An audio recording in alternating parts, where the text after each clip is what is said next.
Hello, good morning all dear students. Shri BB NPB હિરપ્રા કન્યા વિદ્યાલય કલાવડમાં આપનું હાર્દિક સ્વાગત છે.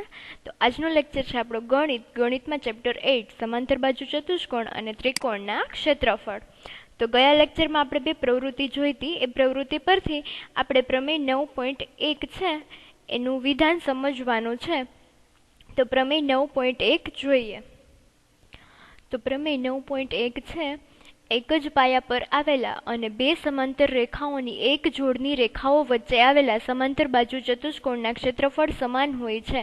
તો અહીંયા શું કહે છે આપણને? એક જ પાયો હોય એના ઉપર આવેલી બે આકૃતિઓ છે. તો અહીંયા એક જ પાયો ડીસી છે, એના પર આવેલા બે સમાંતર બાજુ ચતુષ્કોણ. તો અહીંયા ચતુષ્કોણ એબીસીડી છે અને બીજો સમાંતર બાજુ ચતુષ્કોણ ઈએફસીડી છે.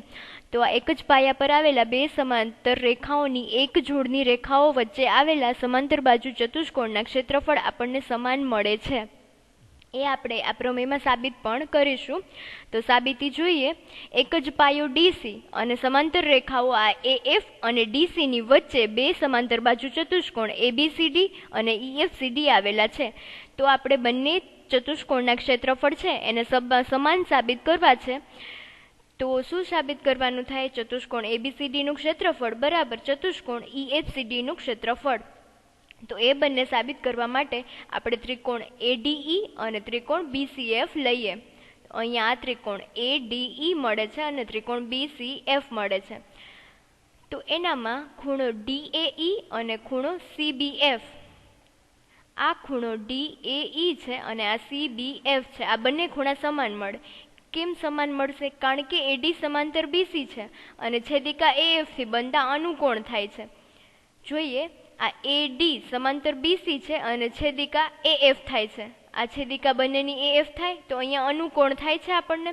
તો અનુકોણની જોડ હંમેશા સમાન હોય, આથી આ બંને ખૂણા સમાન મળે. એવી જ રીતે આપણને એઈડી અને બીએફસી એ પણ એવી જ રીતે થાય. એડી સમાંતર બીસી છે અને એએફ તેની છેદિકા છે, તો એનાથી બનતા આ બંને અનુકોણ છે એ પણ સમાન મળે. માટે ખૂણો એઈડી બરાબર ખૂણો બીએફસી મળે. પછી ખૂણો એડીઈ બરાબર ખૂણો બીસીએફ મળે છે. કારણ કે ત્રિકોણના ત્રણેય ખૂણાનો સરવાળો 180 અંશ થાય. તો અહીંયા આ બંને ખૂણા છે ત્રિકોણમાં, બંને ત્રિકોણમાં એ સમાન મળે છે. પછી આ બંને ખૂણા બંને ત્રિકોણમાં સમાન મળે છે, તો ઓટોમેટિક આ ત્રીજો ખૂણો આપણને સમાન મળે. આથી ખૂણો એડીઈ બરાબર ખૂણો બીસીએફ મળે અને એડી બરાબર બીસી મળે છે. કારણ કે સમાંતર બાજુ ચતુષ્કોણ છે એની સામસામેની બાજુના માપ સમાન હોય, આથી એડી બરાબર બીસી મળે. આપણે ચતુષ્કોણ ચેપ્ટરમાં પ્રમેય ચતુષ્કોણ છે એના ગુણધર્મ જોયા હતા. સમાંતર બાજુ ચતુષ્કોણ એમાં પ્રમેય આપેલા હતા. એમાં પ્રમેયમાં એકનું વિધાન હતું કે સમાંતર બાજુ ચતુષ્કોણના સામસામેના બાજુના માપ સમાન હોય, આથી એડી બરાબર બીસી મળે છે. તો હવે ખૂબાખૂ પરથી અહીંયા આ ખૂણો, બાજુ અને ખૂણો, એવી જ રીતે આ બીજી સાઈડ છે ખૂણો, બાજુ અને ખૂણો. આમ બંને ત્રિકોણમાં બંને ખૂણા અને અંતર્ગત બાજુ સમાન મળે છે. આથી ખૂબાખૂ એકરૂપતાની શરત પરથી બંને ત્રિકોણ આપણે એકરૂપ સાબિત કરી શકીએ. માટે ત્રિકોણ એડીઈ એકરૂપ ત્રિકોણ બીસીએફ મળે. પછી આપણે વિધાન જોયું હતું આ ચેપ્ટરમાં કે જે બે ત્રિકોણ એકરૂપ હોય એના ક્ષેત્રફળ પણ આપણને સમાન મળે છે. એકરૂપ આકૃતિઓના ક્ષેત્રફળ સમાન હોય છે. તેથી ત્રિકોણ એડીઈનું ક્ષેત્રફળ બરાબર ત્રિકોણ બીસીએફનું ક્ષેત્રફળ મળે. આ બંને ત્રિકોણ છે એના ક્ષેત્રફળ આપણને સમાન મળે છે. હવે આપણે ચતુષ્કોણ એબીસીડીનું ક્ષેત્રફળ જોઈએ. તો ચતુષ્કોણ એબીસીડીનું ક્ષેત્રફળ જોતું હોય તો આપણે આ ત્રિકોણ પ્લસ આ ચતુષ્કોણ છે બંનેનો સરવાળો કરીએ એટલે ચતુષ્કોણ એબીસીડીનું ક્ષેત્રફળ મળી જાય. હવે ચતુષ્કોણ એબીસીડીનું ક્ષેત્રફળ બરાબર ત્રિકોણ એડીઈનું ક્ષેત્રફળ પ્લસ ચતુષ્કોણ ઈડીસીબીનું ક્ષેત્રફળ. હવે એડીઈ અને ત્રિકોણ બીસીએફ બંને પરસ્પર એકરૂપ છે અને બંનેના ક્ષેત્રફળ પણ સમાન છે. તો એડીઈની જગ્યાએ આપણે બીસીએફ લખી શકીએ.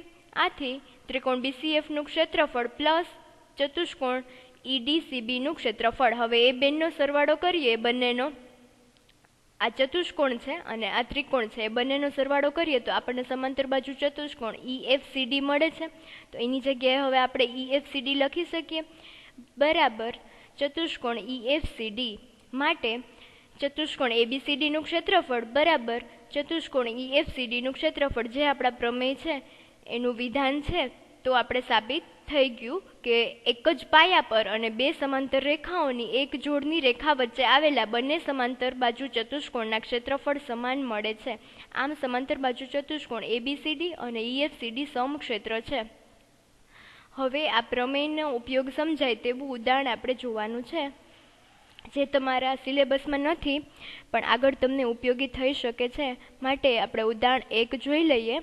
ઉદાહરણ 1માં છે આકૃતિ 9.13 છે. એમાં ABCD સમાંતર બાજુ ચતુષ્કોણ આપેલ છે અને EFCD એક લંબચોરસ આપેલો છે તથા AL લંબ DC આપેલો છે. આ AL છે DC ને લંબ છે એટલે 90° ખૂણો બનાવે છે. તો આપણે બે વસ્તુ સાબિત કરવાની છે. પહેલું, ચતુષ્કોણ ABCD નું ક્ષેત્રફળ બરાબર ચતુષ્કોણ EFCD નું ક્ષેત્રફળ, અને ચતુષ્કોણ ABCD નું ક્ષેત્રફળ છે એ DC ગુણાકારમાં AL બરાબર થાય છે. તો આપણે ચતુષ્કોણના પ્રકાર જોયા હતા ચતુષ્કોણ ચેપ્ટરમાં. તો એનામાં શું જોયું હતું આપણે? ચતુષ્કોણના પ્રકાર પછી આપણે નીચે જોયું હતું કે લંબચોરસ, ચોરસ અને સમબાજુ ચતુષ્કોણ છે એ ત્રણેય સમાંતર બાજુ ચતુષ્કોણ પણ છે. આથી લંબચોરસ એ હંમેશા સમાંતર બાજુ ચતુષ્કોણ હોય, હંમેશા સમાંતર બાજુ ચતુષ્કોણ હોય. તેથી એક જ પાયા પર આવેલા છે અને EB અને DL એ બંને સમાંતર છે, એની વચ્ચે આખી આકૃતિ આવેલી છે. તો પ્રમેય 9.1 ના વિધાન પરથી આપણે કહી શકીએ ને કે ચતુષ્કોણ ABCD બરાબર ચતુષ્કોણ EFCD થાય, કારણ કે બંને સમાંતર બાજુ ચતુષ્કોણ છે, લંબચોરસ પણ સમાંતર બાજુ ચતુષ્કોણ છે. આથી બંને ચતુષ્કોણના ક્ષેત્રફળ આપણને સમાન મળે છે પ્રમેય 9.1 પ્રમાણે. તો હવે પહેલું આપણું સાબિત થઈ ગયું છે. હવે બીજી વસ્તુ આપણે સાબિત કરવાની છે. તો આ પરિણામ પરથી ચતુષ્કોણ ABCD નું ક્ષેત્રફળ, લંબચોરસનું ક્ષેત્રફળ શું હોય? લંબાઈ ગુણ્યા પહોળાઈ હોય. તો અહીંયા ABCD છે તો લંબાઈ અને પહોળાઈ એટલે કે DC ગુણાકારમાં FC થાય. તો DC ગુણાકારમાં FC અને AL લંબ DC છે. આ AL એને લંબ DC છે, તેથી AFCL પણ લંબચોરસ થઈ જાય છે. જો આ AFCL દેખાય છે લંબચોરસ, કારણ કે L 90° ખૂણો છે અને સામસામેની બાજુઓ પરસ્પર સમાંતર છે. આથી એ લંબચોરસ બની જાય છે. તો AL બરાબર FC, આ બંને લંબચોરસ છે એટલે સામસામેની બાજુઓના માપ સમાન હોય. તો બંને બાજુ છે AL અને FC એ સમાન થાય. તો અહીંયા આપણે DC ગુણાકારમાં FC લીધું છે, FC ની જગ્યાએ આપણે AL લખી શકીએ કારણ કે બંને બાજુના માપ સમાન છે. તો અહીંયા DC ગુણાકારમાં AL એટલે આ DC એ છે પાયો અને આ AL એ વેધ મળે છે. આથી ચતુષ્કોણ ABCD નું ક્ષેત્રફળ બરાબર DC ગુણાકારમાં AL. આમ એક સમાંતર બાજુ ચતુષ્કોણનું ક્ષેત્રફળ કોઈ એક બાજુ અને તેને અનુરૂપ વેધના ગુણાકાર જેટલું હોય છે. તો જે સાબિત થઈ ગયું છે આપણું, આ બીજી વસ્તુ હતી એ સાબિત થઈ ગઈ છે. તો આ સૂત્ર આપણે ધોરણ 8માં આવી ગયું છે. તો હવે પ્રમેય 9.1 છે એનું વિધાન ફરીથી આપણે લખીએ. એનામાં શું છે? પ્રમેય 9.1માં એક જ પાયા પર અથવા સમાન પાયા પર આવેલા અને સમાંતર રેખાઓની એક જોડની રેખાઓ વચ્ચે આવેલા સમાંતર બાજુ ચતુષ્કોણના ક્ષેત્રફળ આપણને સમાન મળે છે, જે સાબિત પણ કરી લીધું છે આપણે. તો આ આપણું પ્રમેય 9.1 છે એનું પ્રતિપ્રમેય શક્ય છે. તો જો આપણે લખીએ એનું તો શું થાય? એક જ પાયા અથવા સમાન પાયા પર આવેલા અને પાયાની સમાન પાયાની એક જ બાજુએ આવેલા તથા સમાન ક્ષેત્રફળો ધરાવતા સમાંતર બાજુ ચતુષ્કોણો બે સમાંતર રેખાઓની એક જોડની રેખાઓ વચ્ચે આવેલા હોય, જેમાંની એક પાયાને સમાવતી રેખા છે. આ એનું પ્રતીપ થાય પ્રમેય 9.1 નું. જો પ્રતીપ સાચું હોય ને તો પછી અહીંયા આપણને એમ કીધું છે કે પાયાની એક જ બાજુએ હોય. તો જો પાયાની એક બાજુએ ન હોય તો આપણને કેવી આકૃતિ મળે? આ આકૃતિ 9.12 છે એમાં આપેલી છે આકૃતિ મળે. અહીંયા બંને ચતુષ્કોણ છે સમાંતર બાજુ, એનો એક જ પાયો AB છે, પણ એક જ બાજુ નથી, એક આ સાઈડ છે અને એક આ સાઈડ છે. તો આપણને આવી આકૃતિ મળે છે, જે શક્ય નથી. હવે ઉદાહરણ બીજું જોઈએ. જો કોઈ ત્રિકોણ અને સમાંતર બાજુ ચતુષ્કોણ એક જ પાયા પર અને બે સમાંતર રેખાઓની એક જોડની રેખાઓ વચ્ચે આવેલા હોય તો સાબિત કરો કે ત્રિકોણનું ક્ષેત્રફળ સમાંતર બાજુ ચતુષ્કોણના ક્ષેત્રફળ કરતાં અડધું હોય છે. તો અહીંયા શું કીધું છે? એક સમાંતર બાજુ ચતુષ્કોણ આપેલો છે અને એક ત્રિકોણ આપેલો છે.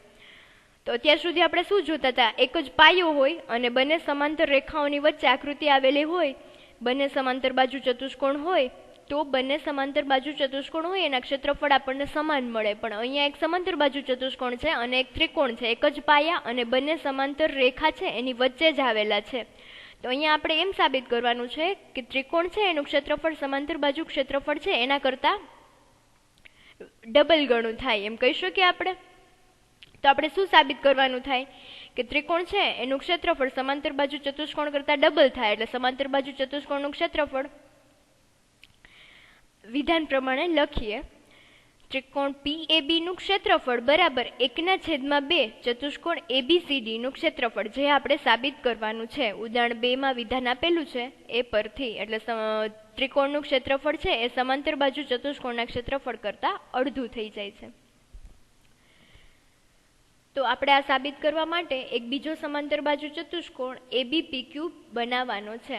આ APP અને Q આ સમાંતર બાજુ ચતુષ્કોણ બનાવવાનો આપણે સાબિત કરવું છે આ વિધાન એટલા માટે. અને BQ સમાંતર AP દોરવાનો, એટલે BQ આ BQ સમાંતર AP, એટલે AP ને સમાંતર અહીંયા ડોટ લાઇનમાં આપણે BQ બતાવેલો છે. હવે સમાંતર બાજુ ચતુષ્કોણો ABQP અને ABCD એક જ પાયા પર અને AB અને સમાંતર રેખાઓ PC ની વચ્ચે આવેલા છે. આથી બંનેના ક્ષેત્રફળ સમાન થાય પ્રમેય 9.1 ના વિધાન પરથી. માટે ચતુષ્કોણ ABQP નું ક્ષેત્રફળ બરાબર ચતુષ્કોણ ABCD નું ક્ષેત્રફળ. પછી ત્રિકોણ PAB એકરૂપ ત્રિકોણ BQP આપેલા છે અહીંયા. PAB અને BQP, કારણ કે સમાંતર બાજુ ચતુષ્કોણ છે એમાં વિકર્ણ PB છે એ બે સરખા ભાગમાં ત્રિકોણમાં વિભાજન કરે છે અને બંને ત્રિકોણ એકરૂપ થાય. આપણે ચતુષ્કોણના સમાંતર બાજુ ચતુષ્કોણના ગુણધર્મ જોયા હતા ચતુષ્કોણ ચેપ્ટરમાં, તો એમાં એક આ વિધાન મળતું હતું આપણે, એના પરથી આપણે લખી શકીએ ને કે ત્રિકોણ PAB એકરૂપ ત્રિકોણ BQP થાય. અને કૌંસમાં લખશું વિકર્ણ PB એ સમાંતર બાજુ ચતુષ્કોણ ABQP ને બે એકરૂપ ત્રિકોણમાં વિભાજન કરે છે માટે. તો ત્રિકોણ PAB બરાબર ત્રિકોણ BQP મળે છે, કારણ કે એકરૂપ ત્રિકોણ હોય એના ક્ષેત્રફળ પણ આપણને સમાન મળે છે. આથી ત્રિકોણ PAB નું ક્ષેત્રફળ બરાબર ત્રિકોણ BQP નું ક્ષેત્રફળ મળે. તો સમાંતર બાજુ ચતુષ્કોણ છે એનું વિકર્ણ છે એ બે એકરૂપ ત્રિકોણમાં વિભાજન કરે છે, એટલે કે સમાંતર બાજુ ચતુષ્કોણ છે એનો અડધો ભાગ થાય. તો પરિણામ બીજું છે એના પરથી આપણે લખી શકીએ કે ત્રિકોણ PAB નું ક્ષેત્રફળ બરાબર 1/2 ચતુષ્કોણ ABQP નું ક્ષેત્રફળ. તો અહીંયા ચતુષ્કોણ ABQP છે એની જગ્યાએ આપણે ચતુષ્કોણ ABCD લખી શકીએ, કારણ કે વિધાન 1 પરથી બંને ચતુષ્કોણના ક્ષેત્રફળ આપણને સમાન મળે છે. આથી ચતુષ્કોણ ABQP નું ક્ષેત્રફળ બરાબર ચતુષ્કોણ ABCD નું ક્ષેત્રફળ લખી નાખીએ. માટે ત્રિકોણ PAB નું ક્ષેત્રફળ બરાબર 1/2 ચતુષ્કોણ ABCD નું ક્ષેત્રફળ. તો આપણે જે વિધાન અહીંયા સાબિત કરવાનું છે રકમમાં આપેલું છે એ સાબિત થઈ ગયું. આમ ત્રિકોણનું ક્ષેત્રફળ છે એ સમાંતર બાજુ ચતુષ્કોણના ક્ષેત્રફળ કરતાં અડધું મળે છે. ઓકે, તો આટલે સુધી રાખીએ સ્ટુડન્ટ. આજનું હોમવર્ક છે સ્વાધ્યાય 9.2 હોમવર્કમાં કરવાનું છે અને આજે પ્રમેય 9.1 જોયો છે એનું વિધાન અને સાબિતી પાકી બુકમાં લખવાનું છે અને આ બે ઉદાહરણ લખવાના છે. Okay, thank you student. Stay safe, stay home.